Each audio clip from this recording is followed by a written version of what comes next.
দাজ্জাল সম্পর্কে রাসূল সাল্লাল্লাহু আলাইহি ওয়াসাল্লাম অনেকগুলো হাদিস বর্ণনা করেছেন। তার ভিতর থেকে এমন একটি হাদিস রয়েছে যেটি আমাদেরকে দাজ্জালের সত্যিকার এক্সাক্ট লোকেশনের কথা বলে। আজকে সেই হাদিসটি আমরা সবাই জানি। সেই হাদিসটি হচ্ছে রাসূল সাল্লাল্লাহু আলাইহি ওয়াসাল্লাম একদিন ফজরের নামাজের পর সকলকে বসতে বললেন। সবাই তো অবাক হয়ে গেল, কারণ রাসূল সাল্লাল্লাহু আলাইহি ওয়াসাল্লাম কখনও ফজরের নামাজ পর মানুষদেরকে এরকম বসতে পড়ে না। তখন রাসূল সাল্লাল্লাহু আলাইহি ওয়াসাল্লাম বললেন, তামিম আদ-দারি, যিনি একজন ইহুদি, সে আমার কাছে এসে ইসলাম ধর্ম গ্রহণ করেছেন এবং সে বলেছেন যে আমি কিছুদিন আগে একটি জাহাজ নিয়ে আমরা বাণিজ্যের উদ্দেশ্যে মাসিকে রওনা হয়েছি, তথা পূর্ব দিকে রওনা হয়েছি। আমরা যখন পূর্ব দিকে রওনা হই, পথিমধ্যে আমরা সমুদ্রের জলের কবলে পড়ি। যখন আমরা সমুদ্রের জলের কবলে পড়ি, আমরা জাহাজের নিয়ন্ত্রণ হারিয়ে ফেলি। যখন আমরা জাহাজের নিয়ন্ত্রণ হারিয়ে ফেলি, দীর্ঘ 1 মাস সমুদ্রের এখানে ওখানে যাওয়ার পরে আমরা একটি আইল্যান্ডে গিয়ে পৌঁছাই, আমরা একটি দ্বীপে গিয়ে পৌঁছাই। এবং সেই দ্বীপে আমরা যখন দেখতে পাই আমাদের মনে একটি সুকুন চলে আসে, তখন আমরা জাহাজ থেকে ছোট নৌকা বের করে আমরা সেই দ্বীপে গিয়ে পৌঁছালাম। যখন আমরা সেই দ্বীপে গিয়ে পৌঁছালাম, তখন আমাদের পরিচিত হলো একজন অদ্ভুত প্রাণীর সাথে, যার পুরো শরীর লোমে ভরপুর এবং তার মাথায় বড় চুল রয়েছে এবং চুল হচ্ছে উস্কো খুস্কো একেবারে কালো। তার নাম তিনি বলেছে জাচ্ছাসা। সো আমরা তাকে জিজ্ঞেস, তোমরা ওই মন্দিরের দিকে যাও, ওখানে তোমাদের জন্য একজন অনেক অধীর আগ্রহ নিয়ে অপেক্ষা করছে। তখন আমরা কৌতূহল নিয়ে সেই মন্দিরের দিকে গেলাম। যখন আমরা সেই মন্দিরের দিকে গেলাম, তখন আমরা দেখতে পেলাম এমন একজন মানব যার একটি চোখ রয়েছে আর একটি চোখ অন্ধ এবং তার হাত পা রয়েছে শিকল দিয়ে বাঁধা, এমন শিকল যা মানব জাতি কখনো দেখেনি। এবং আমরা তাকে জিজ্ঞেস করলাম যে তুমি কে? তখন সে বলল, তোমরা আগে বলো।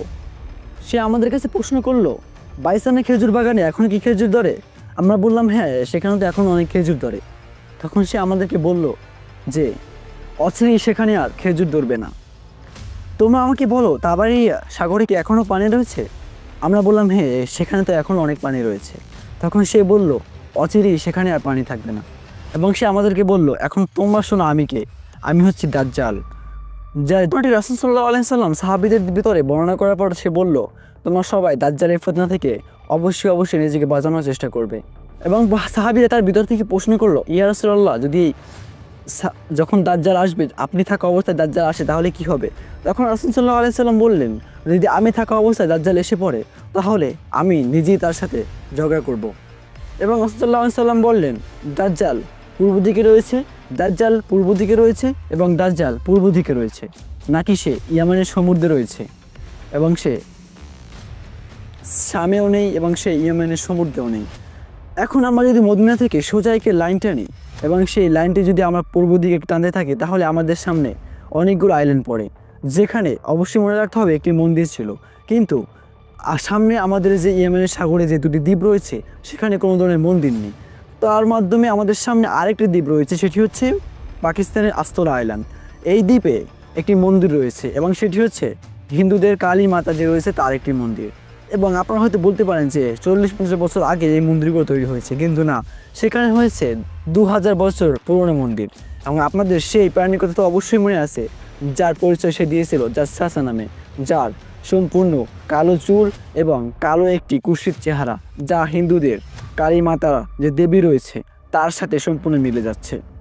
সো এখন যদি আপনি আস্তর আইল্যান্ডে যান, তাহলে হয়তো সেখানে দাজ্জাল দেখতে পারবে না এবং সে মুক্ত হয়েছে এবং কোথায় রয়েছে সে বিষয়ে আমরা কিছুই জানি না, আল্লাহ তাআলা ভালো জানেন।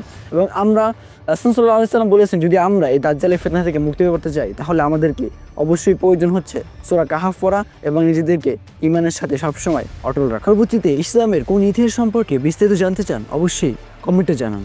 আপনার সাথে দেখা হচ্ছে অন্য কোনো একটি ইনফরমেশন ইতিহাস সম্পর্কে স্টোরি ভিডিও নিয়ে। ভালো লাগে চ্যানেলটা সাবস্ক্রাইব করে রাখবেন। দেখা হচ্ছে পরবর্তী কোনো ইন্টারেস্টিং ভিডিওতে। আল্লাহ হাফেজ, ভালো থাকবেন।